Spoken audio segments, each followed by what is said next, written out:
পুরুষ শাসিত সমাজে নারীরা কি বেশি নির্যাতিত পুরুষের দ্বারা নাকি তার স্বগোষ্ঠী বা স্বজাতি দ্বারা?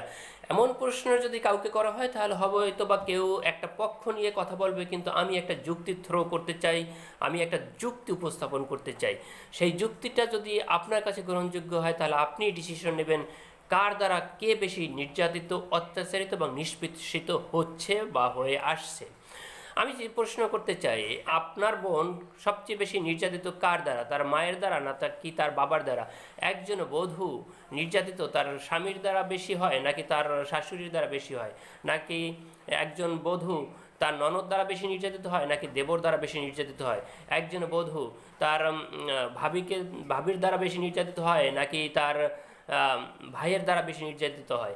একজন মা পারে একটা জাতিকে পরিবর্তন করতে। খানার প্লেটে যদি বলি, মা তার কোন